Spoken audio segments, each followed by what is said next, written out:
முத்தாரம்மன் கோவிலுக்கு வந்த பண்ணையார், வெள்ளாமை குறைச்சலாயிருக்கு. உன் சாமிக்கு சக்தி இருந்தா அதை பெருக்கித் தரவை, நீ கேட்கிறதை நான் செய்கிறேன் என்று சொல்ல, பூசாரி திருநீறு கொடுத்து, பண்ணையாரையா, இந்த முறை வெள்ளாமை சிறந்து விளங்கும், ஆத்தா முத்தாரம்மனுக்கு கோயில் கட்ட உதவி செய்யுங்கன்னு சொல்றார்.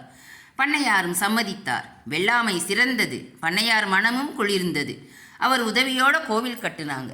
கோவிலில் ஒரு நாள் பூஜை நடந்துட்டு இருந்த நேரம் ஒரு குரத்தி பெண் கோவில் வாசல்ல வந்து நின்னான். பண்ணையார் தனது மீசையை முறுக்கிக்கிட்டு, நான் கோயிலுக்கு வரபோது கண்ட நபர்களை எல்லாம் அனுமதிக்க கூடாதுன்னு பூசாரியிடம் சொல்ல, ஐயா, அம்மாவை பார்க்க வருகிறவங்களை தடுக்க எனக்கு அதிகாரம் இல்லைன்னு சொல்றார். என்னையே எதிர்த்து பேசுறியா அப்படின்னு கோபத்தோட போயிட்டார்.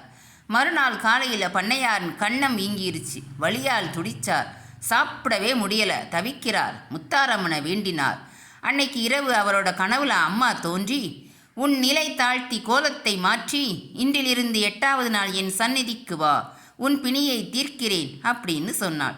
அதன்படி அந்த பண்ணையார் தனது கோலத்தை குறவர் போல மாற்றிக்கிட்டு 8 நாள் சாப்பிட முடியாம, வாய் திறக்க முடியாம அவதிப்பட்டவர் நடக்க முடியாம நடந்து அன்னையோட சந்நிதிக்கு வர, கோயில் சிலையில் அம்மன் சிரித்தபடி காட்சி கொடுக்கிறார். அவருக்கு மட்டுமே தெரிந்ததால சந்நிதியிலேயே அம்மா அம்மா என்று தன்னை அறியாம கத்துறார். அப்போது ஒரு குரங்கு ஒன்று வந்துச்சு.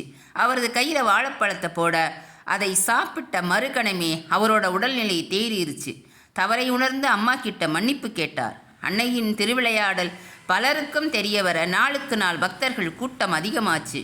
பண்ணையார் வேஷம் போட்டு வந்ததால அன்னை தரிசனம் கொடுத்து அருள் புரிந்தாள் அப்படிங்கிறதுக்காக பலரும் தங்கள் வேண்டுதல் நிறைவேற வேஷம் கட்டி வந்தாங்க. அதன் பின்னரே பக்தர்கள் வேஷம் கட்டு நிகழ்வு தொடங்கியது. தன்னிலை தாழ்த்தி வேஷமிட்டு வரும் அடியவர்களுக்கு அவர்கள் வாழ்வின் நிலையை உயர்த்தி வைக்கிறாள் அன்னை முத்தாரம்மன்.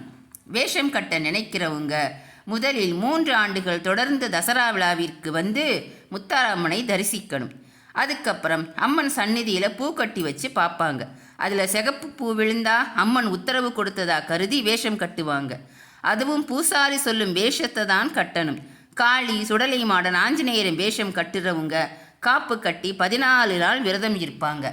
மற்றபடி வேஷம் கட்டுபவர்களுக்கு 10 நாட்கள் காளி வேஷம் கட்ட 10 முதல் 50 வயதுக்கு உட்பட்ட பெண்களுக்கு அனுமதி இல்லை. இந்த கோவிலில் தனி சிறப்பு, சிவன் லிங்கமல்லாத வேறு ஊரு கொண்டிருப்பதுதான்.